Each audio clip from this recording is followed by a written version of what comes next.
오전에 죄사함 받는 침례, 곧 죄쓰심 표적, 물침례에 대한 걸 말씀을 드렸고, 이제 오후에 한 분이 받으실 거고요. 하나님께로부터 다시 태어났다는 거듭남, 이것이 성령 침례이고, 이 성령 침례를 받아서 하나님의 아들로 새로 태어났다는 표적이 성령이 말하게 하심을 따라 새로운 방언을 말하는 것이다 했어요. 그러니까 이것은 이제 죄와 사망의 지배에서부터 나와서 예수 그리스도 하나님 안에, 예수 그리스도 안에 들어갔다 하는 그런 의미로 새로운 출생을 나타내는 것입니다. 그 다음에는 새로운 출생을 했으면 자라가는 과정이 필요한 것이고, 그래서 성경에서는 우리가 마태복음 13장의 천국 비유에서 첫 번째 비유를 씨를 뿌려가지고 열매를 맺어야 되는, 열매를 하나님 앞에 좋은 알찬 그런 열매로 드려야 된다는 가르침을 주시고 있는 것을 볼 수가 있습니다. 그래서 성장을 해야 된다, 자라가야 된다, 이러한 표식이 바로 불로 받는 침례다라고 가르쳐 주시는데, 어떤 분들은 불침례를 기도하다가 막 뜨거워지면 불침례 받았다 하는데, 사실은 그것은 성경적인 불침례는 아니고요. 불침례의 목적 중에 오늘 본문에 있는 내용을 가지고 살펴보자면은 12절에 알곡이 되게 하시기 위함이다 라고 말씀을 하셨습니다. 알곡 반대는 뭐가 되는가 하면은 죽정이가 되는 거예요.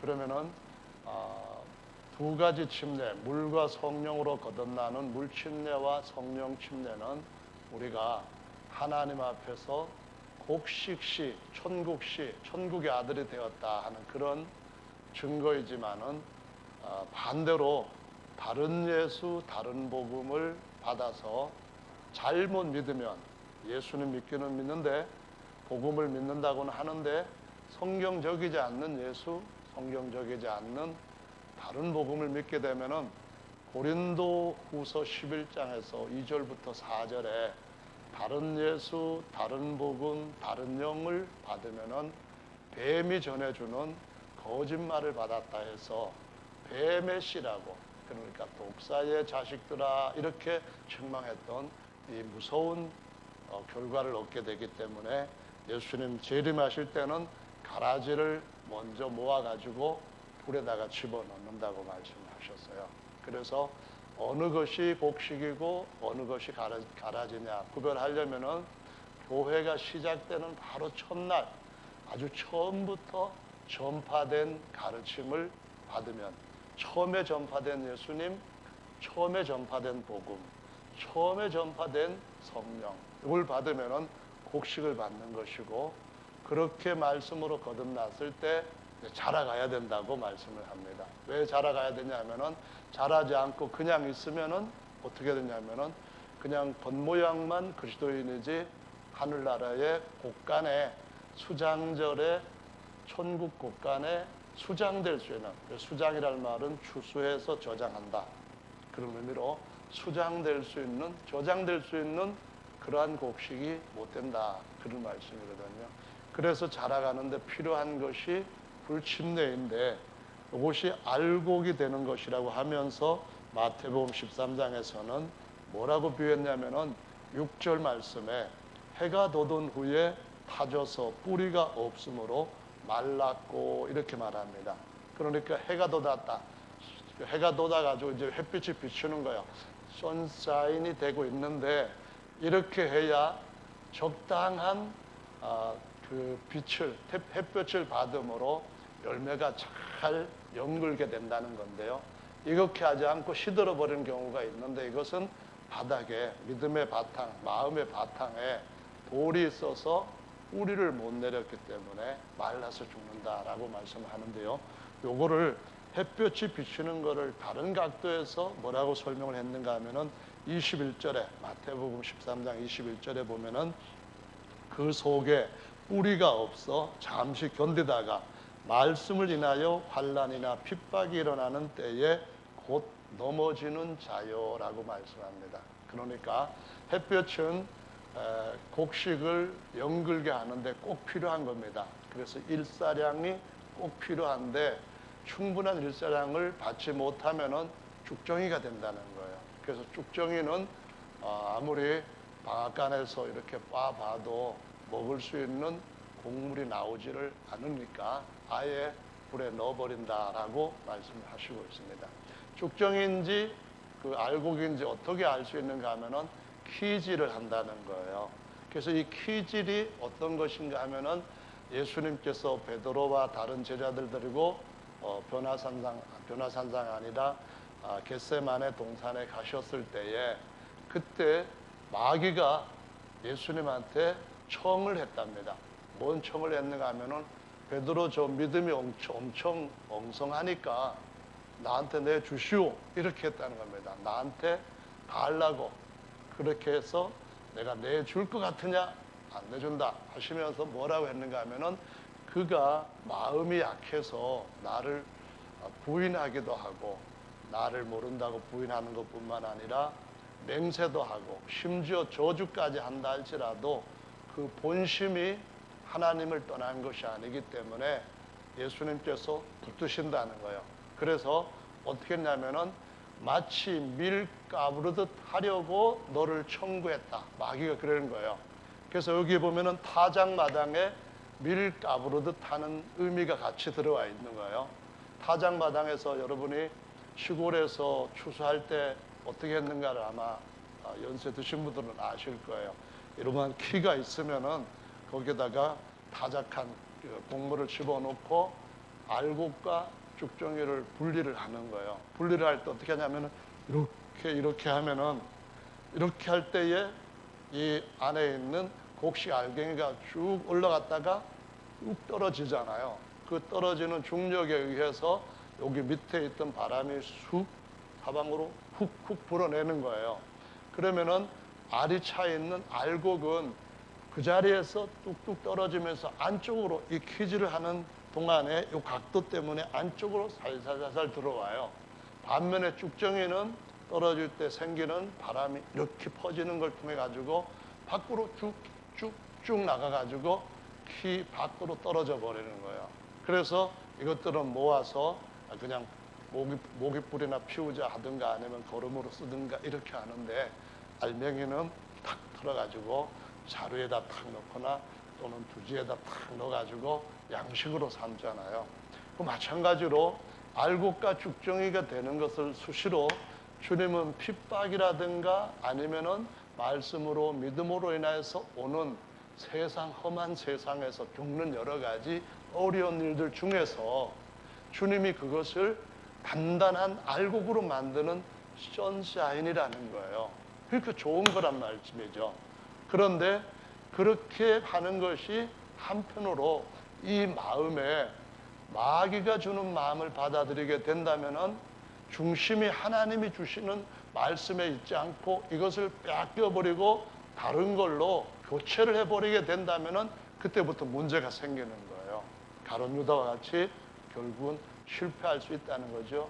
그래서 마음이 중심이 하나님께 정해져 있다고 한다면은 이렇게 시험을 받을 때마다 할까 말까 그러질 않고 나는 절대로 안 떨어질 거야 하면서 계속 머리를 이 키 안쪽으로 막 밀어넣는 사람이 바로 승리하는 사람이 될 것인데 막 할 때마다 아이고 못 살겠다 그러고 왜 나만 갖고 그러는 거야 뭐 이래든가 아니 저 집사님은 왜 내 속을 팍팍 긁는 거야 뭐 그래든가 목사님이 나는 그냥 맨날 책망만 하고 다른 형제는 맨날 칭찬만 하고 왜 그러는 거야 뭐 이렇게 하면은 퀴즈를 할 때마다 그게 퀴즈를 당하는 건데 자꾸 나가게 된다 그 말씀이에요. 그러니까 이 영적 이 비밀을 알고 너무 쉽잖아요. 저는 시골에서 살아보니까 그거 정말 누구나 다 알 수 있는 간단하면서도 확실한 그런 방법이고 예수님 거기 맞춰서 우리에 대해서 가르치시니까 모를 사람 하나도 없겠다 이런 생각이 드는 거예요. 그래서 어떤 경우든 간에 우리는 중심을 예수님 붙들고 나는 꼭 저 하늘에 내 고향으로 내 안에 있는 영을 따라서 갈 거야. 그래야지 쭉정이처럼 옆에 이 겉에 나와 있는 육체만 생각해가지고 육신의 혼의 생각, 자존심만 막 생각해가지고 계속 거기에서 바람 까불 때마다 이리 날리고 저리 날리고 그러는 분들이 여기 하나도 없게 되시기를 예수님의 이름으로 축원합니다. 아멘. 모름지기 성도는 돌처럼 묵직해야 되는 줄로 믿습니다. 할렐루야. 그래서 성경의 시편의 말씀에 보면은 복 있는 사람은 정말로 바람에 나는 겨와 같지 않고 묵직하다는 거예요. 그래서 베드로라는 말이 바로 돌이라는 거예요. 할렐루야. 그래서 이것이 불침례다라고 말씀을 하는데, 이 불침례 의미는 다른 말로 말하자면은 죄에서부터 벗어나는 표, 그것도 아니고 거듭났다는 그 표도 아니고 성장을 통한, 성장통을 통한 상급받는 표적이다, 이렇게 말씀을 하시는 거예요. 아멘. 주님 우리에게 상을 많이 준비하고 계십니다. 오늘은 두 분밖에 안 주시는데 이건 너무 야박한 것 같아요. 주님이 주시는 것은 더 무거운 거예요. 그러니까 주님께서 주실 상 받기 위해 부름을 받은 저와 여러분들이 정말 주님 앞에서 믿음으로 어떤 경우에든 간에 더욱 알차지시기를 예수님의 이름으로 축원합니다. 그럼 불침례가 뭔가 하는 것을 성경에 있는 걸 가지고 살펴볼 필요가 있겠죠. 먼저 마가복음의 말씀에 보시면은 10장 말씀에서부터 보셔요. 10장에서부터 보시면은 35절부터 45절까지 쭉 보시는데요. 그 내용이 뭔가 하면은 세베대 두 아들, 그러니까 예수님이 정말 사랑했던 형제인데요. 그 요한이라고 하는 사도하고 그 다음에 야고보라고 하는 사도예요. 야고보는 첫 순교자가 되었고요. 요한은 순교를 당할 뻔 몇 번 위험을 겪었지만 하나님이 탁 붙잡고 계셔가지고 기름 끓는 기름감에 들어가서도 살아났대요. 그래서 나중에 요한계시록을 밤모섬에 귀환까지 가가지고 기록을 한 사람이에요. 그런데 이 사람들도 처음에는 엄마 치마 폭에 쌓여가지고 예수님한테 와서 뭐라고 했는가 하면은, 그 엄마가 선생님이여 무엇이든지 우리의 구하는 바를 우리에게 하여 주시기를 원하옵니다. 36절 같이 읽어보실까요? 시작. 이르시되 너희에게 무엇을 하여 주기를 원하느냐. 37절 여짜오되 주의 영광 중에 우리를 하나는 주의 우편에 하나는 좌편에 앉게 하여 주옵소서. 이 어머니가 부모님이 좋아야 자녀를 또 믿음이 좋은 거지요. 교회가 좋아야 성도들도 믿음이 좋은 것처럼 교회는 어머니라고 비유하거든요. 뭐라고 했는가 하면은 내 두 아들 하나는 예수님 나라가 임하면은 여정시켜 주시고 좌의정시켜 주시고 그러세요, 그랬는 거예요. 그랬더니 예수님이 하시는 말씀이 38절에 예수께서 가라사대 너희 구하는 것을 너희가 알지 못하는도다. 너희가 같이 읽어보실까요? 시작. 나의 마시는 잔을 마시며 나의 받는 침례를 받을 수 있느냐. 여기에 보시면은 뭐라고 표현했냐면은 잔이 있어요. 잔이 있고 또 하나는 내가 받을 침례, 이렇게 말씀하신 거예요. 예수님은 원래 평생에 성령 침례를 받으실 그런 대상이 아니셔요. 왜냐하면은 하나님께로부터 모든 피조물부터 먼저 태어나신 분이기 때문에 우리처럼 성령 침례를 받아서 거듭날 그런 분이 아니에요. 항상 하나님께서 아들에게 한량없이 성령을 부어주시고 그 안에 성령이 항상 충만하신 분이라는 거예요. 그러면은 무슨 침례를 받아야 되느냐? 물 침례? 아니요. 벌써 마태복음의 말씀에 보면은 3장에서 물 침례를 받고 마가복음에서도 1장에서도 물 침례 받고 공생애를 시작하셨기 때문에 그런 물 침례 받는 얘기 아니란 말이에요. 그러면 무슨 침례일까? 이것을 다시 한번 주목할 필요가 있는데요. 39절 말씀, 저희가 말하되 할 수 있나이다.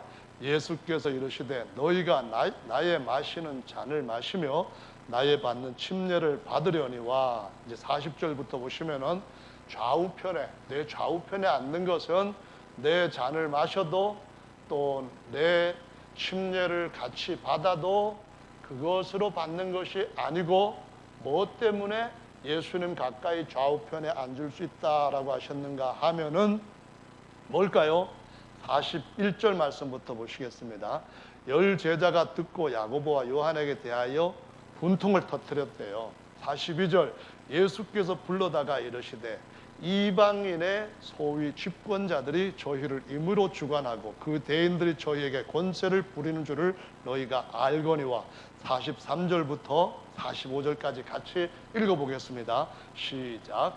너희 중에는 그렇지 아니하니 너희 중에 누구든지 크고자 하는 자는 너희를 섬기는 자가 되고 너희 중에 누구든지 으뜸이 되고자 하는 자는 모든 사람의 종이 되어야 하리라.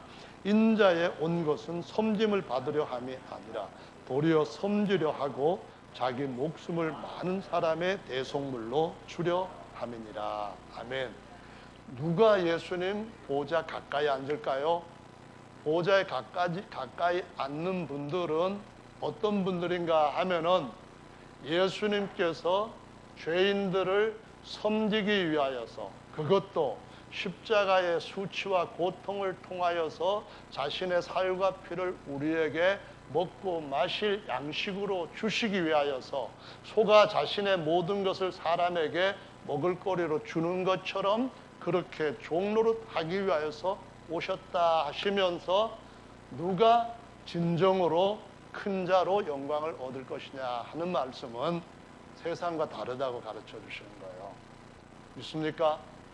여기서 나는 제일 우리 교회에서 제일 하나님 앞에서 믿음 좋고 헌신도 제일 많이 하고 어쩌고 저쩌고 그런 분이 계신다고 한다면은, 그런다고 예수님 그 보좌에 가까이 좌의정 되는 거 아니고 영의정 되는 거 아니라는 것, 우의정 되는 거 아니라는 것도 이 말씀에서 지금 보여주신다는 것을 항상 우리가 기억해야 되겠습니다. 어떤 사람이 그러냐면은 다른 사람에게 종이 되어서 섬기되 내가 가지고 있는 것들을 다른 사람을 세우기 위하여, 살리기 위하여 기꺼이 그것을 값으로 낼 줄 아는, 섬길 줄 아는 사람이 예수님 보좌에 가까이 앉게 된다라는 것을 가르쳐 주시고 있는 것입니다. 할렐루야. 그래서 정말 더 큰 자가 되기를 원한다면은 땅에서 뭐 사람들끼리 조그마한 은사의 차이를 가지고 나는 저 사람보다 더 낫고 나는 저 집사님보다 더 뭐가 낫고 그러면서 내가 더 당연한 대우를 받아야 되는데 순서도 내 이름부터 먼저 불러야 되는데 이런 유치한 생각들을 버려야만 됩니다. 이 정말 하나님 나라의 사고가 아닌 세상의 그 악한 집권자들이 갖고 농간을 부리고 수작을 부리고 사람들을 주무르는 그러한 수법에서부터 우리들은 제대로 벗어나야 되는 줄로 믿으시기 바랍니다. 종의 대우를 제대로 받는다면은 기분은 별로 안 좋지만 주님이 종노릇하라고 하시고 자신은 진짜 종이 되셨는데 나는 그래도 흉내라도 조금 내었으니까 이런 대우를 받는 것 감사하지, 이렇게 생각하면은 잘하는 생각입니다. 그런데 그렇지 않고 아니 뭐 어떻다고 이러면서 눈치가 이렇게 올라가고 눈꼬리가 올라가고 그러면은 이거는 지금 주님이 우리에게 주시는 상급의 표적을 잘못 받아들이고 있는 것이다 라고 가르쳐 주시고 있습니다. 할렐루야. 여러분 믿으십니까? 네, 누가복음 12장 49절 말씀을 또 한번 보겠습니다. 12장 49절인데요. 거기 49절부터 53절 말씀까지 보십니다. 시작. 내가 불을 땅에 던지러 왔노니. 아직 못 찾으셨죠? 누가복음 12장 49절부터 53절인데 찾으신 분들 찾으시면서 읽어봅시다. 시작. 내가 불을 땅에 던지러 왔노니 이 불이 이미 붙었으면 내가 무엇을 원하리요? 나는 받을 침례가 있으니 그 이루기까지 나의 답답함이 어떠하겠느냐? 내가 세상에 화평을 주려고 온 줄로 아느냐? 내가 너에게 이르노니 아니라 도리어 분쟁케 하려 함이로라. 이후부터는 한 집에 5 사람이 있어 분쟁하되 셋이 둘과 둘이 셋과 하리니 아버지와 아비와 어미가 딸과 딸이 어미와 시어머니가 며느리와 며느리가 시어머니와 분쟁하리라 하시니라. 이 말씀을 또 곡해를 해가지고 예수님 잘 믿으려면 시어머니하고 대립관계 돼야 된다. 성경 말씀에 보니까 분쟁하라고 오셨다. 주님이 오셨고 이 불 붙이려고 했는데 우리 집에는 이런 아직 불이 안 붙어서 문제다. 이렇게 생각하시는 분이 계시다면 정말 정신 좀 바로 차리시기를 바랍니다. 하나님과 모든 사람이 분쟁을 하고 있다가 먼저 하나님을 아는 사람이 하나님과 화평을 갖고 화목하게 된 거예요.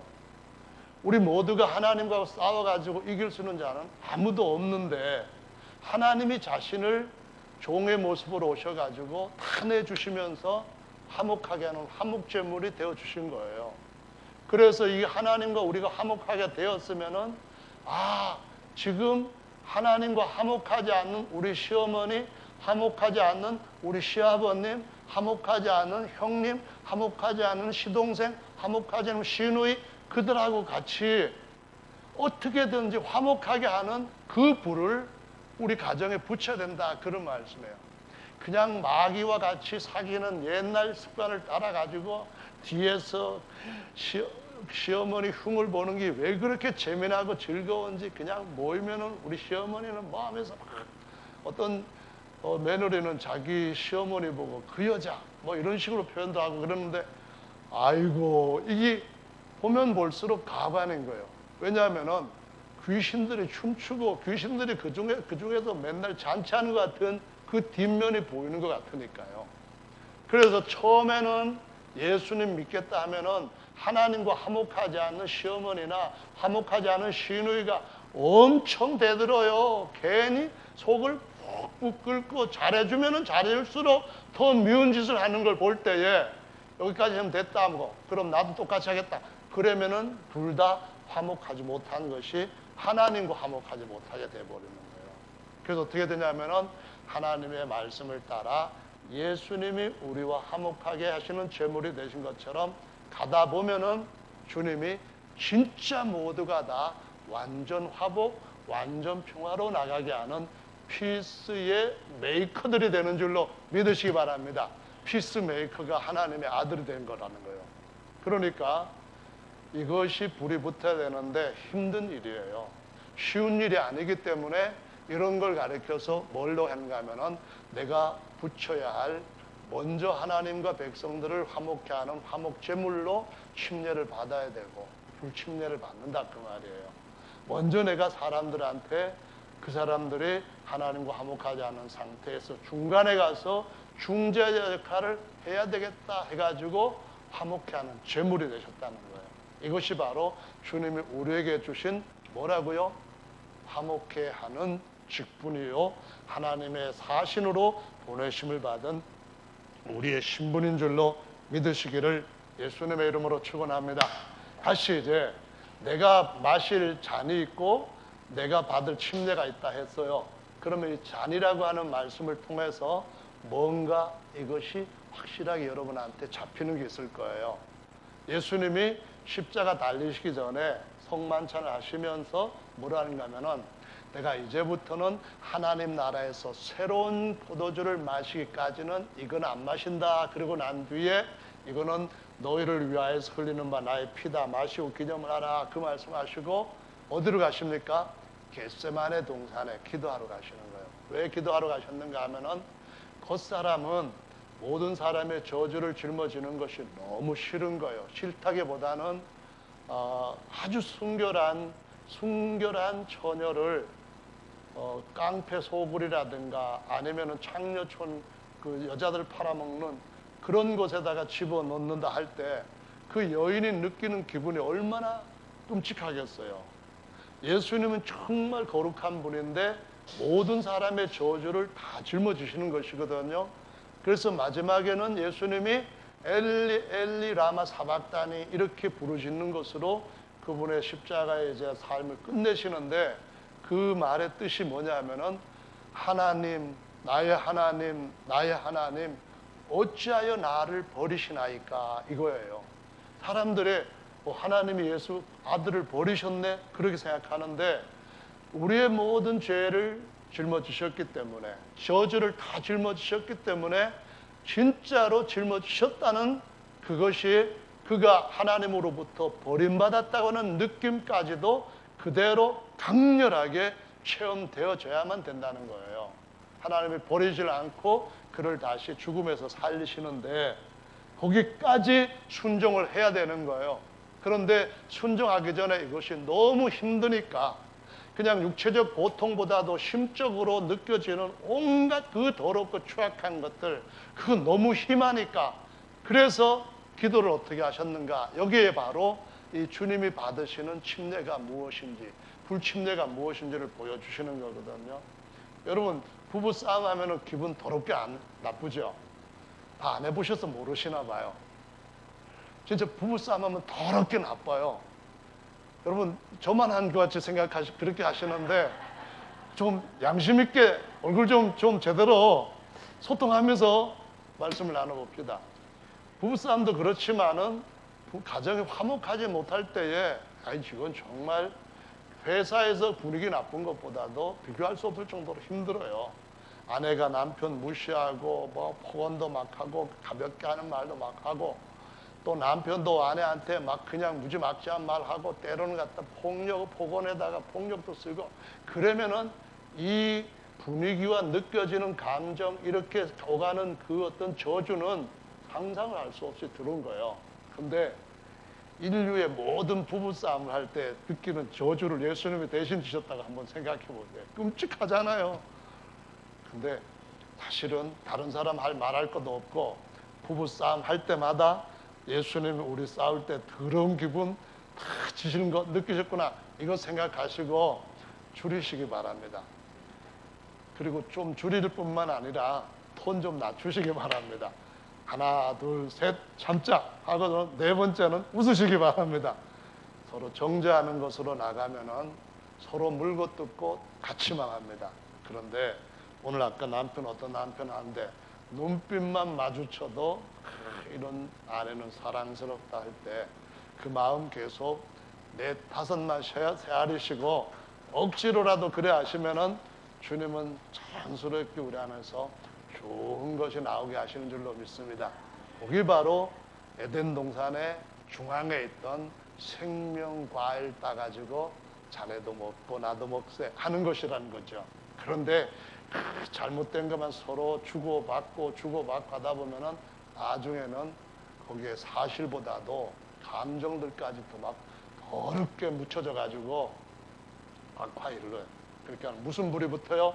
거기에는 진짜 잘못된 불이 붙는데 예수님은 우리에게 하나님의 거룩한 불을 붙이려고 불침례 받는 것이 온 가정이 하나님이 주시는 진정한 행복으로 가는 길이라고 가르쳐 주시는 줄로 믿으시면 좋겠습니다. 할렐루야, 아멘.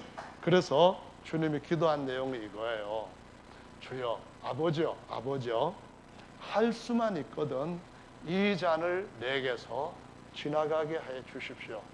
두 번째 기도에서도 할 수만 있거든 이 잔을 내가 마시지 않고 지나가게 해주세요. 이 잔을 쭉 돌려요. 술을 못 먹는 사람이에요. 근데 이 술잔이 노래 한 곡 한 뒤에 이거 해본지 모르겠어요. 저는 안 해봤지만 이제 한번 가정을 하는 거예요. 상황을.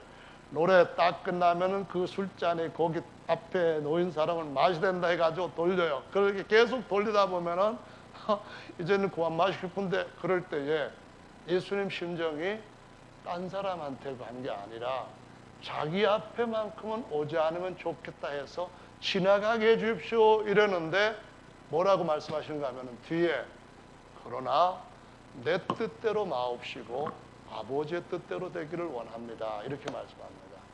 주님은 우리의 모든 저주의 잔을 마심으로 우리의 행복의 잔이 생명의 잔이 희락의 잔이 넘치게 하시는 줄로 믿으시기 바랍니다. 그래서 그 잔을 마신다는 것이 십자가에 달리시는 거였어요. 그것이 바로 그분이 받아야 할, 붙여야 할 침례라고 말씀하시면서 우리에게도 붙어야 할, 우리에게도 타올라야 할 불침례라고 말씀을 하시는 것입니다. 할렐루야.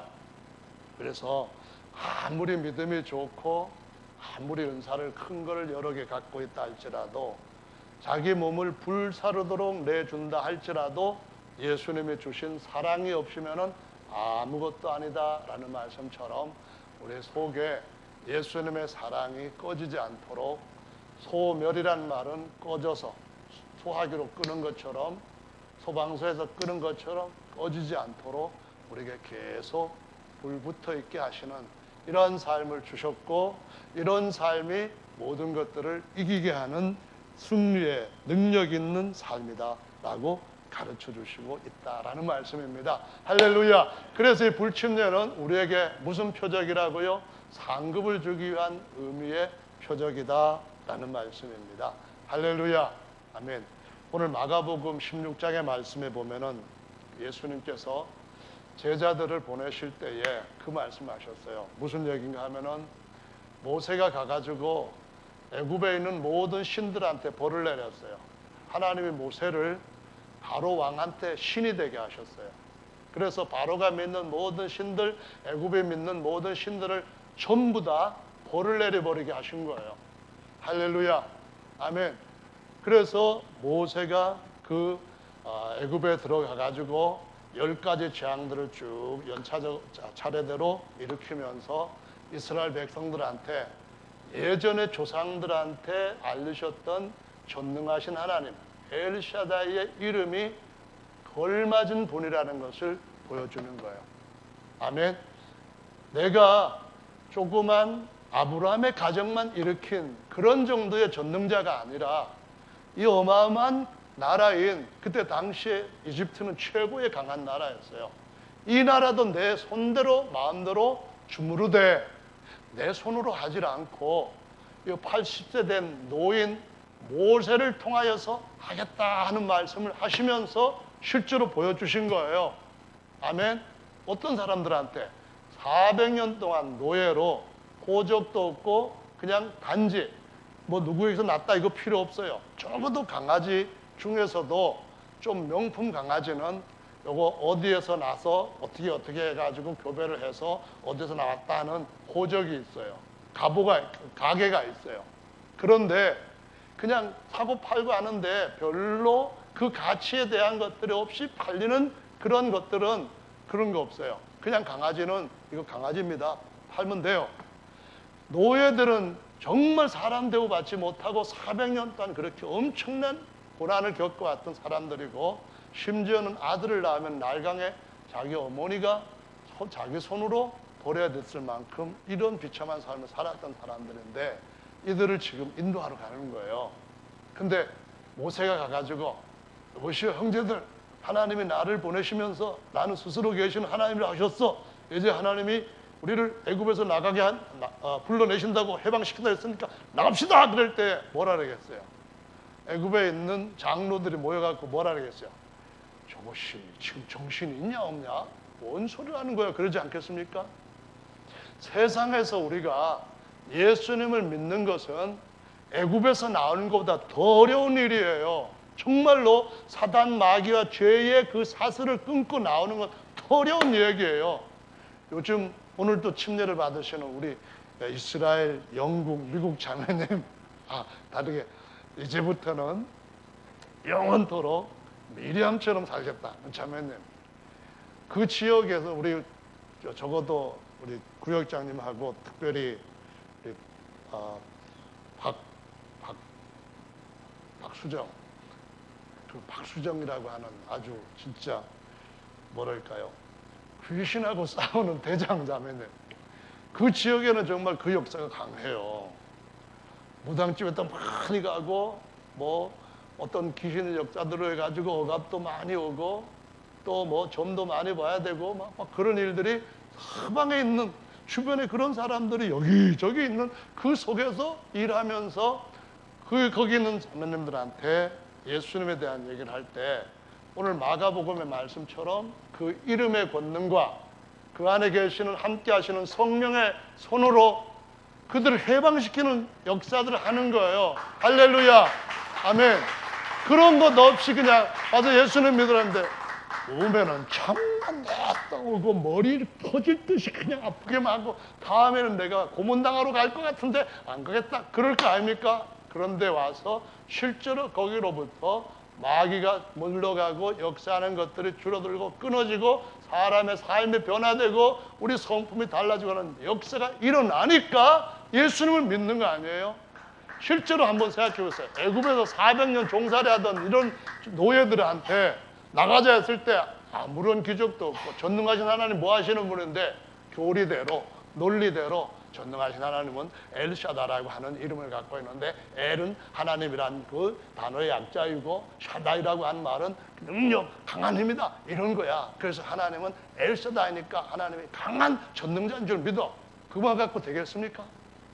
하나님은 살아계시는 분이시고 하나님은 지금도 새로운 역사를 계속해서 이루어가고 계시는 분이고 아담을 지으신 것보다 더 완전한 하나님의 사람들을 세워가시는 일하시는 하나님이신 줄 믿으시기 바랍니다. 쉬시는 날이 완벽하게 마친 날이라는 걸 아시고 그때까지 주님은 그분 기준에 딱 맞을 만큼 완벽한 사람들을 이루어가시는 역사하시는 하나님이라는 거예요. 사시며 역사하시는 하나님이라는 거예요. 생각해 보세요. 애굽에서 나올 때 아무리 기적이 없는데 바로 한때 가가지고 하나님이 우리 백성 이제 여기에서부터 나가라고 합니다. 보내주세요. 그러면 야훼가 누구냐? 난 야훼라고 하는 신을 모른다. 들어본 적도 없다. 바로가 그러지 않겠습니까? 그러는 건 당연한 거예요. 모른다고? 그러면은 알게 해주겠다 하면서 너 교만한 마음 통해 가지고 하나하나 하나님의 이름을 온 세상에 나타내겠다 가지고 그냥 거역하고 높아진 것마다 두드려 깨시는 일을 10가지를 통해서 하신 거예요. 제발 좀 데리고 나가주세요 할 때까지 하나님께서 일을 하신 거예요. 그런 증거가 있기 때문에 이스라엘 백성들은 가자! 가나안 땅 약속의 우리 조상들이 살았던 그 땅으로 가자. 그 가는 노정이 험할지라도 이만큼 함께 하시는 능력이 하나님이시라면 우리가 능히 갈 수 있다. 가자 하고 가는 거예요. 할렐루야. 오늘날도 마찬가지로 하나님은 살아계시는 하나님이기 때문에 우리가 우리 스스로와 우리와 함께하는 다른 이들과 우리 다음 세대들에게 일하시는 강력한 힘의 하나님을 보여줘야 되는 거예요. 하시는 하나님은 진짜로 말씀 가운데 여전히 필요한 때마다 일마다 도우시는 분인 줄로 믿으시기 바랍니다. 하나님 안 하시면 어떡하지? 그거는 우리가 걱정할 부분이 아니에요. 하나님께서 일에 대해서 무관심하시면 어떡하지? 하나님은 약속을 특별히 지키시고 내가 약속 못 지킬지언정 하나님은 절대로 약속과 하신 그 말씀에 거짓말 없으신 분이십니다. 일양 미쁘신 분이기 때문에 우리는 하나님 앞에서 그 이름을 걸고 우리 안에 계시는 그분의 존재를 걸고 큰 소리를 칠 수 있는 거예요. 하나님이 하실 것이라고 하나님이 다른 사람들한테도 하셨기 때문에 당신도 중심을 하나님 앞에만 갖고 있다고 한다면 실수해도 일으킬 것이고 그 어떤 일에 있어서 잘못을 해도 하나님은 그것을 싸매 주실 것이고 반드시 승리하실 것이요 하고 하나님 앞에서 담대함으로 주님이 맡겨주신 일을 할 수 있는 줄로 믿습니다. 우리가 하나님의 권세를 가졌다고 하는 것은 우리보다도 누가 더 잘하는가 하면은 귀신들이 더 잘하는 거예요. 할렐루야. 귀신들이 방해하는데 귀신들이 우리보다도 그걸 더 잘 알고 더 많은 경험을 갖고 있다고 한다면은 우리는 떨 것 없잖아요. 귀신이 역사할 때 이러면 안 되겠습니까? 야, 귀신아, 하나님이 얼마나 대단한 분인지 예수님이 그 십자가를 통해서 정말 모든 저주 짊어지시고 죄까지 다 짊어지고 무거운 것 다 짊어지신 그분이 최악의 십자가를 통해서 마귀의 대가리를 깨버리고 사망의 머리를 깨버리고 일어나신 분인데 너 잘 알지? 이거 우리가 마귀한테 얘기하면은 마귀도 하나님은 한 분인 줄 믿고 그분이 그렇게 역사하신 걸 믿고 떤다고 말씀하셨습니다. 할렐루야. 그래서 우린 잘 몰라도 괜찮아요. 아는 만큼만 가지고 예수 이름이 나한테 있고 예수님이 영으로 내 안에 계신다 하는 이 믿음을 가지고 나가면은 구약의 아무리 대단한 선지자보다도 낮은 우리가 더 하나님 앞에서 존귀한 자들이요 큰 일을 맡은 자들이라고 가르치신 것을 주님이 친히 확증해 주시는 줄로 믿으시기를 바랍니다. 할렐루야. 아멘. 그 40년이라고 하는 기간이 쓸데없이 광야에서 호송하는 시간이었습니다. 사실은 많이 걸어봐야 짐승떼들도 있고 어린아이도 있고 노인도 있고 뭐 이러다 보니까 짐도 많고 보니까 많이 걸려야 한 석 달 이 정도면 충분히 통과할 수 있는 기간이었는데 40년이 걸렸습니다. 그런데 만약에 그 여정 중에 하나님이 표적들을 보여주지 않았다면은 40년 전에 한 달 만에 다 죽었을 겁니다.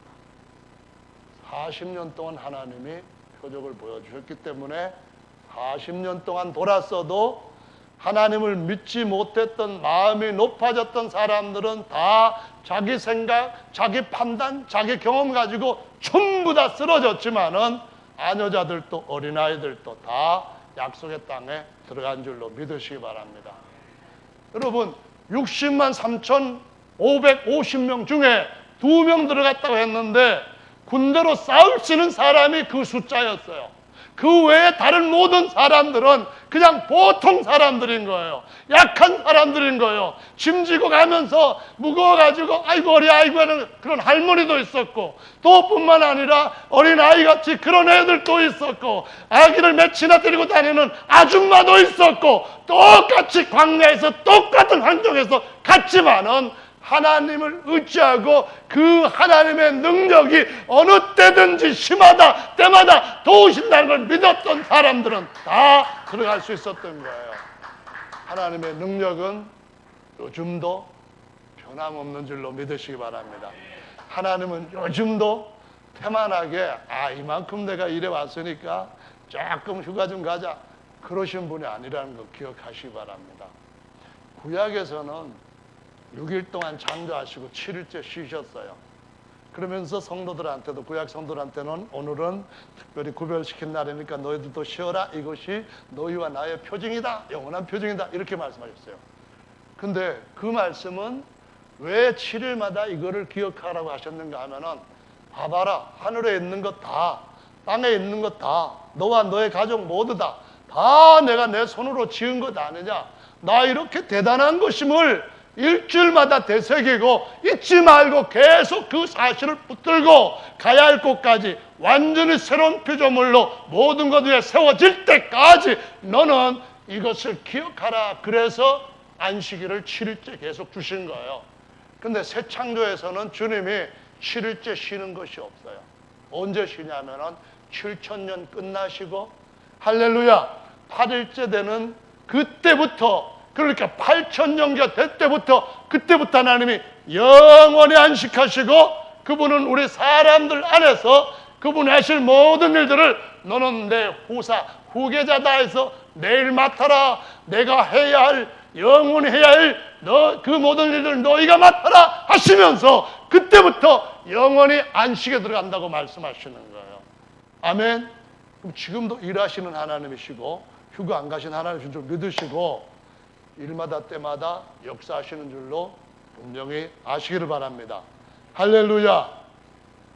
이스라엘 백성들이 전쟁해서 가나안 땅에 들어가야 됩니다.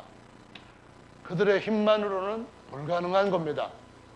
그러나 전쟁을 해야 성문이 열립니다. 그들이 손을 높이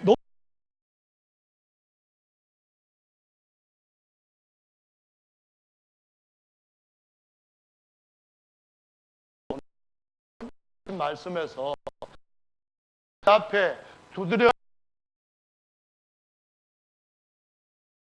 또 안 열린다 생각하고 또 다른 문을 두드려가 한평생 그냥 두드리는 연습만 하고 열리는 것은 보지 못하는 그러한 약한 자들이 아니라 우리 앞에 있는 문을 두드리고 믿음으로 기도하고 열 때에 그 앞에서 엄청난 보화들을 안겨주시는 준비해 놓으신 하나님인 줄 믿으시기 바랍니다. 약속의 땅까지 가야 돼요. 약속하신 주님이 정하신 모리아산까지 가야 돼요. 그까지 가는데 3일 동안에 어떤 어려움이 있다 할지라도 우리가 그 위에 올라갈 나무 단을 쥐고 가는 법을 배워야 되는 거예요. 우리가 하나님 앞에서 우리로 제물을 받으시고 하나님께서 친히 거기에 하나님의 예비하신 어린 양을 보게 하시도록 우리가 그 나무단을 이삭처럼 쥐고 가야 되고, 예수님처럼 그 십자를 지고 골고다를 올라갈 때 거기서 비로소 하나님께서 준비하신 모든 복들을 새롭게 취할 수가 있다는 거예요. 믿음으로 저 여러분들 승리할 수 있습니다. 할렐루야. 하나님은 강하시기 때문에 걱정하지 마세요. 두려움을 주님 앞에 맡기세요. 주님 앞에 숨으세요. 걱정은 주님 앞에 맡기세요. 주님이 이 싸움은 내가 내 능력으로 일한다라고 말씀하십니다. 흔히 사람들이 생각할 때 먼저 주님의 나라와 그리고 그의 의를 구하라, 그리하면 이 모든 것을 더하시리라, 이 말씀하시는 말씀을 듣고 오해하는 부분이 있어요. 그게 뭐냐 하면은 하나님 앞에 영적인 일을 해야 되는데 육적인 일을 하니까 하나님이 도와주시겠냐 이런 생각을 하기가 쉽습니다. 기도에 대해서 한 말씀이 누가복음 11장이거든요. 그 기도에서 주님이 뭐라고 말씀을 하시는가 하면은 20절에 내가 만일 하나님의 손을 힘입어 귀신을 쫓아내는 것이면 하나님의 나라가 이미 너희에게 임하였느니라 라고 말씀합니다. 문제는 하나님의 손이에요. 문제는 어떤 일이 아니라 하나님의 손이 함께 하느냐 안 하느냐 그 말이에요. 하나님의 나라를 먼저 구하라 그 말은 내 힘대로, 내 지혜대로, 내 경험대로 된다 안 된다 이거 따져가지고 하나님의 약속과 상관없이 내게 보이는 가능성 따라 하지 말고 하나님의 손이 함께하면은 무엇이든지 할 수 있다고 하는, 내게 능력 주시는 자 안에서 내가 무엇이든 할 수 있다는 이 믿음으로 어떤 일이든지 앞에 있는 일을 해야 된다는 말씀이에요. 하되 그분의 오른손을 붙드는과 동시에 그분의 머리가 되심을 붙들어야 된다는 거예요. 무슨 말이냐면은 먹어도 주를 위하고 살아도 주를 위하고 잠을 자도 주를 위하고 돈을 벌어도 주를 위하고 우리가 가난해져서 다른 일을 할 때에도 주를 위하여 하고 머리 대신 주님을 반드시 붙들고 무슨 일을 하든지 주님의 손이 함께하는 것으로 하면 된다는 거예요. 사람이 돈을 좀 벌면은, 사람이 세상적으로 좀 똑똑해서 성공하게 되면은 그때부터 모세의 옛날 지팡이를 찾는 게 문제예요. 하나님께서 그 지팡이 버리라고 뱀을 집으라고 마가복음에 말씀하셨는데 뱀을 집는 것을 이전에 옛날 지팡이가 뱀이 된 걸 모르고 다시 옛날 지팡이 의지해서 그것 가지고 되네 안 되네 내 능력 가지고 죄보고 하는 이런 어리석은 일에 빠지지 말라는 거예요. 주님이 너 의지하던 그 지팡이 버려라. 버렸더니 뱀 됐어요. 뱀을 다시 집으라. 마가복음도 뱀 집으라고 나오잖아요. 근데 집을 때에 뱀을 집으려면 안전하게 대가리를 잡아야 되는데 꼬리를 잡으라고 주님이 무식하게 그렇게 지시를 하셨어요. 자기 생각대로 경험대로 하자고 하면 하나님 뱀 잡아보셨어요? 제가 뱀을 잡아보니까요 한두 번이 아닌데요 머리 잡으면 큰일 납니다. 꼬리 잡아야 되는 거예요. 꼬리 잡을게요. 그러면 주님이 참 한심한 놈, 너 그거 버리라고, 네 생각 버리고 네 경험 버리고 네가 가지고 능력 가지고 하나님을 하겠다고 하지 말고 하나님의 손을 보라는 거예요. 하나님의 손이 함께하면은 사람의 손으로는 귀신이 쫓겨나가지 못하지만은 하나님의 손이 함께하면은 먼저 하나님의 나라를 이루는 것이에요. 그래서 뭐든지 주님 앞에서 우리가 진실하게 참되게 하는 것이 필요한데 열성적으로 하는 것이 정말 필요해요. 어떻게? 우리 안에 타는 불길에 모세를 부르셨을 때에 비록 떨기나무지만은 인간적으로 인간의 능력, 인간의 나이, 인간의 그 모든 환경 가지고 한다면 하고 타고 끝나버리겠지만은 하나님의 손이 함께하시고 하나님이 거기에다 불을 붙이시면은 꺼지지 않는 불길로 120년 동안 할 거 다 하고 마지막 실수에서 모세가 가나안 땅에 못 들어가고 바라보기만 했지만 이건 복음에 대한 것을 또 보여주는 그 면이 있는 거예요. 주님이 우리의 삶 가운데 진짜 함께 하실 줄로 믿으시기를 바랍니다. 정리합시다. 집사가 하나님 앞에 예수님 보좌에 더 가까이 갈까요? 아니면 목사가 하나님 보좌 앞에 더 가까이 갈까요? 보좌 옆에, 좌우편에. 누구예요? 저 눈치 보면 대답할 필요 없어요. 정답은 더 많이 섬기는 자가 주님 앞에 가까이 가는 겁니다. 아멘. 그러면은 더 많이 화평케 한 자가 주님 앞에 더 큰 상을 받을까요? 아니면은 조금 한두 사람 그냥 주님 앞에 화목하게 한 것으로 나 잘했다 하고 있는 사람이 더 많이 받을까요? 부모님이나 친구나 이웃이나 늘 하나님 앞에 화평케 하는 불질러 대는 사람이 하나님 앞에 더 큰 상을 받는 줄로 믿으시기 바랍니다. 우리에게 이와 같은 불침례를 주시기 위하여서 주님이 오셨는데 그 불이 우리의 삶 가운데 타기까지 내 답답함이 얼마나 심하겠느냐 이 말씀합니다. 당장 겟세마네 동산에서 수석 제자 베드로 보세요. 베드로야, 요한아, 그리고 야고보야, 내가 어느 때나 너희들 데리고 다니면서 기적 행하는 거 다 보여줬잖냐. 다른 사람은 몰라도 너희들은 나보다 더 가까이 와가지고 내가 기도 30분 할 때 3분이라도 해야 되는 거 아니냐. 그런데도 베드로는 불이 안 붙었어요. 주여, 졸겠습니다. 주여, 사랑하는 자에게 잠을 주시는 분 감사합니다. 그냥 육신적인 피곤함, 심리적인 압박감, 그 때문에 그냥 졸고 있는 거예요. 이게 왜 이렇게 무거운지, 이게 천근만큼 내려누르는데 아무리 주님이 나 지금 심령이 진짜로 공부하니까 날 위해서 좀 기도해달라 그럴 때도 느껴지질 않는 거죠. 아까 누가 예수님이 당하는 그러한 감정이 어떤 것이었는가 언급을 하셨는데 그 감정은 항상 우리 앞에서 우리가 어떻게든 어떤 상황에든 느낄 수 있는 것이어야 되는 줄로 압니다. 그래서 평생을 주님 앞에 우리가 뭘 가지고 살아야 되냐 하면은 진짜 믿음이라고 하는 것은 하나님을 위하여 하나님의 손으로 하는 것인 줄로 믿으셔야 됩니다.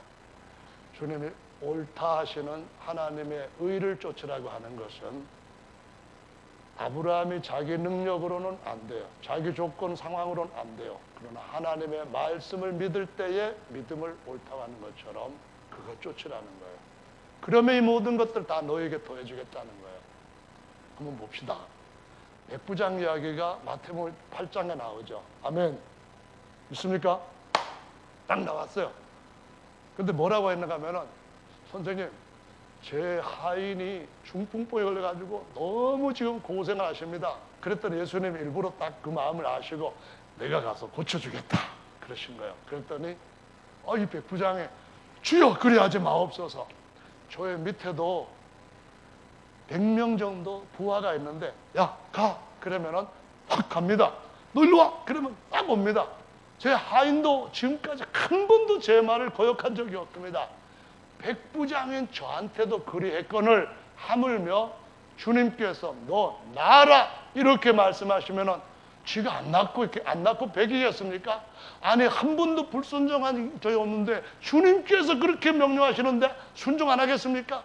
지금 그러니까 나라 이 명령만 내려주세요. 그랬더니만 뭐라고 하셨으며 이스라엘 가운데서도 이런 믿음을 본 적이 없다 그 말씀합니다. 여러분 병 고치는 믿음이 대단한 겁니까? 아니 교회 위에 가지고 하나님 위해서 하는 그 일이 더 대단한 거지 뭐 병 고치는 것이 대단한 주님 생각에서는 뭐라고 하셨어요? 큰 믿음인 겁니다. 머리를 위하고 손을 붙잡는 그것이 무슨 일을 하든지 주님의 영광을 위하여 큰 믿음인 줄로 아셔야 됩니다. 아멘. 15장에 마태복음 15장에 수르보니게 여인이 왔습니다. 이 여인이 와가지고 어떻게 합니까? 다윗의 자손이여! 다윗의 자손이여 불러댑니다. 여자가 시끄럽게 이방 여자가 더구나 그냥 무시하고 갑니다. 나를 불쌍히 여기시옵소서 소리를 따라옵니다. 정말 저 여자가 왜 그래? 교양머리 없이 이렇게 나옵니다. 더 가까이 따라와서 다윗의 자손으로 나를 불쌍히 여주십시오 합니다. 주님이 하시는 말씀이 나는 이스라엘의 잃어버린 자에게로만 보냄을 받았고 너 같은데 보냄을 받은 적이 없으니까 안 된다. 이렇게 거절하십니다. 또 계속 따라갑니다. 그래서 주님이 뭐라고 하냐면은 주여 다윗의 자손이 우리 나를 불쌍히 여주십시오 하니까는 아주 심한 말로 떨어뜨리려고 하십니다. 자녀의 떡을 취하여 개들에게 주는 것이 마땅치 않다. 넌 개야. 개가 감히 어떻게 와가지고 자녀들의 떡을 달라고 해. 이랬습니다. 이 여인이 그 소리를 듣고 자존심 같은 거 가지고 내세웠다고 한다면은 이랬을 겁니다. 네 XX 선생이라고 하는 자가 이렇게 사람을 인간 취급을 안 하고 에라이 차라리 뭐 먹어라 이러면서 아마 욕을 바가지로 소리 질러대면서 하고 갔을 겁니다. 그냥 가지도 않고 안 들릴 때까지 소리 지르며 갔을 거예요. 근데 여인이 이미 예수님이 그 여인의 마음을 다 아시고 뭐 시나리오대로 진행해 가는 겁니다. 주여 옳습니다. 주님이 말씀하신 것처럼 개들은 자녀의 떡을 같이 먹으면 안 되는 거 맞습니다. 그런데 개들도요 주인의 상에서 부스러기가 떨어지는 것을 먹고 그냥 그렇게라도 은혜를 받고 살아가는 존재입니다. 그러니까 저한테 자녀의 떡 접시해 주신 것처럼 달라고 하는 거 아닙니다. 먹다가 몇 개 떨어졌으면 그거 달라고 하는 겁니다. 그랬을 때 주님이 여자여 내 믿음이 크도다. 내 믿음이 크도다. 너의 믿음대로 될지어다. 고시로 귀신이 탁 나가면서 이 여자의 그 믿음을 제자들한테 쫙 교보제로 사용해가지고 가르친 것을 볼 수 있습니다. 여러분 병 고치고 뭐 귀신 나고 하는 그게 뭐 대단한 거냐? 우리는 하나님 앞에서 믿음에 자라가는 과정이 필요합니다. 하나님이 살아계신 것, 육신의 것을 통하여서 역사하시는 그런 걸 체험하고 거기에서 이면의 것과 영원한 것들을 다시 더 깊이 배우게 됩니다. 12제자를 부르실 때도 예수님은 제자들한테 고기를 밤새도록 잡아도 못 잡고 있는 아침에 찾아가셨습니다. 터덜터덜 앉아 거기로 나와가지고 그물을 걷어 올리고 큰일 났다 이거 어떡하냐 뭐 하면서 이렇게 시름에 젖어 있는 그 제자들한테 찾아가셨습니다. 뭐라고 하셨죠? 야 이왕 고기도 못 잡고 한 김에 버리고 내 제자가 되면 안 되겠냐? 그러신 분이 아닙니다.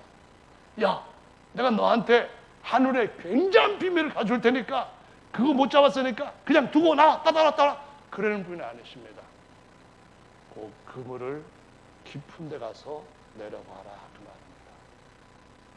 제자를 부르실 때도 제자들한테 필요한 그 일을 실제로 그분은 도우시기에 넉넉하신 분이고 찾아오셔서 돕는 분이심을 가르치신 겁니다.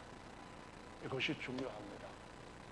여러분 우리는 누구에게 가서 그 예수님이 거기에서 일하실 수 있도록 도울 수 있는 사람들입니다. 우리가 하는 것이 아니라 우리 안에 계시는 그분의 성령과 우리 안에 계시는 성령과 그분의 이름이 이 모든 권세와 능력을 나타낸다는 것이죠. 할렐루야. 40년 동안 성전의 미문에 앉아서 그냥 누가 데려다 놓고 다시 갖다 놓고 데려놓고 하는 그런 사람이 있었습니다. 40년이면 예수님이 공생의 기간 동안에 몇 번이나 지나치면서 보셨던 그런 기간입니다. 그런데 베드로가 요한하고 지나가면서 그를 봅니다. 뭔가 좀 도와달라고 손을 내면 그걸 보고 손을 덥석 잡습니다. 은과 금은 내게 없거니와 내게 있는 것으로 내게 주노니 곧 나사렛 예수 이름으로 일어나 걸어라 했더니만 그 이름을 믿음으로 그 이름이 능력을 나타내어서 이것을 가지고 예루살렘에 이름의 도가 쫙 퍼지는 아주 놀라운 도구로 기회로 사용했던 것을 볼 수가 있습니다. 성도 여러분, 그러므로 하나님은 지금도 일하시는 하나님이시므로 일하는 그런 일들에 대한 것들을 우리와 우리 주변 사람들한테 계속 당신에게도 일하시는 주님이다 알리시는 저와 여러분들 되어야 되겠습니다. 이게 마지막 요한복음으로 마치겠습니다. 6장의 오병이어 기적이라든가 수많은 기적을 행했습니다. 그 믿음은 보통 믿음이 아닙니다. 나사렛에서는 할 수 없는 그런 믿음이었습니다. 큰 믿음이죠. 이제 주님은 그들한테 뭘 가르치려고 하는가 하면은 육적인 것이 만큼 됐으면은 신령한 떡, 신령한 표적을 봐야 된다고 가르치십니다. 우리에게 보여줄 표적이 뭡니까? 물었더니 하늘에서부터 내려온 참떡이다. 내 살과 피를 먹는 자는 영원히 마지막 날에 살 거다. 이 말씀합니다. 사람들이 아이고 자기의 살과 피를 우리한테 준대. 우리가 지금 얼마나 많은 사람인데 소 한 마리만도 안 되고 조그만 사람이 그걸 우리한테 주면은 진짜로 살까? 다 줄 수도 있겠어? 뭐 조금씩 떼줄 거야? 뭐 이런 소리를 하면서 이 말씀은 어렵도다. 누가 받겠느냐 하면서 다 떠나가 버렸대요. 진짜 양식의 표적을 못 보면서 다 떠나가 버렸대요. 그때 주님이 마지막까지 하신 말씀이 뭔가 하면은 살과 피, 십자가는 우리의 능력의 표시입니다. 주님이 말씀하십니다. 우리가 사도적인 충만한 진리의 말씀에 대해서 알고 있습니다. 사도적인 충만한 진리의 말씀을 알기 위해서는 육적으로 사람들이 그만큼 접근할 수 있도록 뭔가 주님을 알게 하는 과정이 정말 중요하고 유력하다고 하는 것을 기억해야 됩니다. 우리는 신령한 것에 대해서 머리로 많이 알고 있지만 그럼에도 불구하고 아이러니하게 진짜 요한복음 또 다른 말씀에서 내게 구하면은 내가 시행하겠다고 하는 그 기도로 실제로 문제들을 해결하는 능력이 우리의 삶 가운데 우리의 일마다 때마다 도와주시는 능력으로 나타날 것에 대해서는 안 믿는 경향이 있다는 겁니다. 못 믿는다는 거예요. 그냥 나는 말씀에 대단한 것을 믿고 있지만 그럼에도 불구하고 왜 주님께서 처음에 유대인들한테 그 선민들한테 초보적인 신앙으로 그러니까 몽학선생과 초등학문으로 그것에 걸맞는 여러 가지 기적들을 통하여 그 백성들을 온갖 위험과 온갖 어려움 가운데서부터 확실하게 끌어내셨는지 그 의미에 대해서는 놓치기가 쉽다는 겁니다. 뭡니까? 주님은 이 기초가 우리에게도 꼭 필요한 줄로 알고 계시기 때문에 지금도 주님은 역사하시니 내게 구하면은 내가 시행하겠고 너의 열매가 충만할 것이고 결국은 내게 이로 인하여서 영광을 돌릴 것이다 라고 말씀하십니다. 여러분의 주를 위해서 하는 일에 주의 손이 함께 하실 줄로 믿고 믿음으로 도전하십시오. 할렐루야. 정용일 집사님 여기 앉아 계시지만 저분 처음에 예수님 믿을 때 머리 좋다고 그냥 성경 말씀 읽어보니까 이거 진짜 진리네 하면서 내가 이걸 왜 진작 몰랐지? 나 이거 다른 사람보다 열심히 믿어야겠다. 그렇게 온 건 아니었거든요. 처음에 딱 했을 때에 빌립보서 4장 12절 말씀에서 내게 능력 주시는 자 안에서 내가 모든 것을 할 수 있다. 이 말을 딱 읽어보고 또 다른 데서 그 말을 또 한 번 들어보고 또 어디 가가 그 말을 딱 들어보고 주님이 따라다니면서 자꾸 이 말씀 보여주시네. 그러면서부터 서서히 시험 치는데도 능력 주시고 이거 하는데도 능력 주시고 그래서 여기까지 오셔서 오늘도 워크에서 설거지 하는데도 능력이 있잖아요. 여러분 우리 모든 세대에게는 특별히 하나님이 살아계시는 것과 역사하시는 하나님을 알게 하는 것이 필요한 줄로 믿으시기 바랍니다. 제가 진짜로 목회하면서 잘 못했다고 하는 것 중에 냅다 신령한 것, 깊은 것 그런 것만 계속 설교를 하고 강의하고 그러다 보니까 여기 계시는 앉아 계시는 분들 중에 99%가 전부 다 목사님 말씀은 첫째 특징 어려워, 둘째 길어, 세 번째 똑같아 이건데요. 제가 다 그렇게 하시죠? 저도 할 말이 있다고요. 그렇지만은 진짜 하고 싶은 이 시간의 말씀은 주님은 우리의 삶 가운데 일하시는 분입니다. 주님을 체험하시기 바랍니다.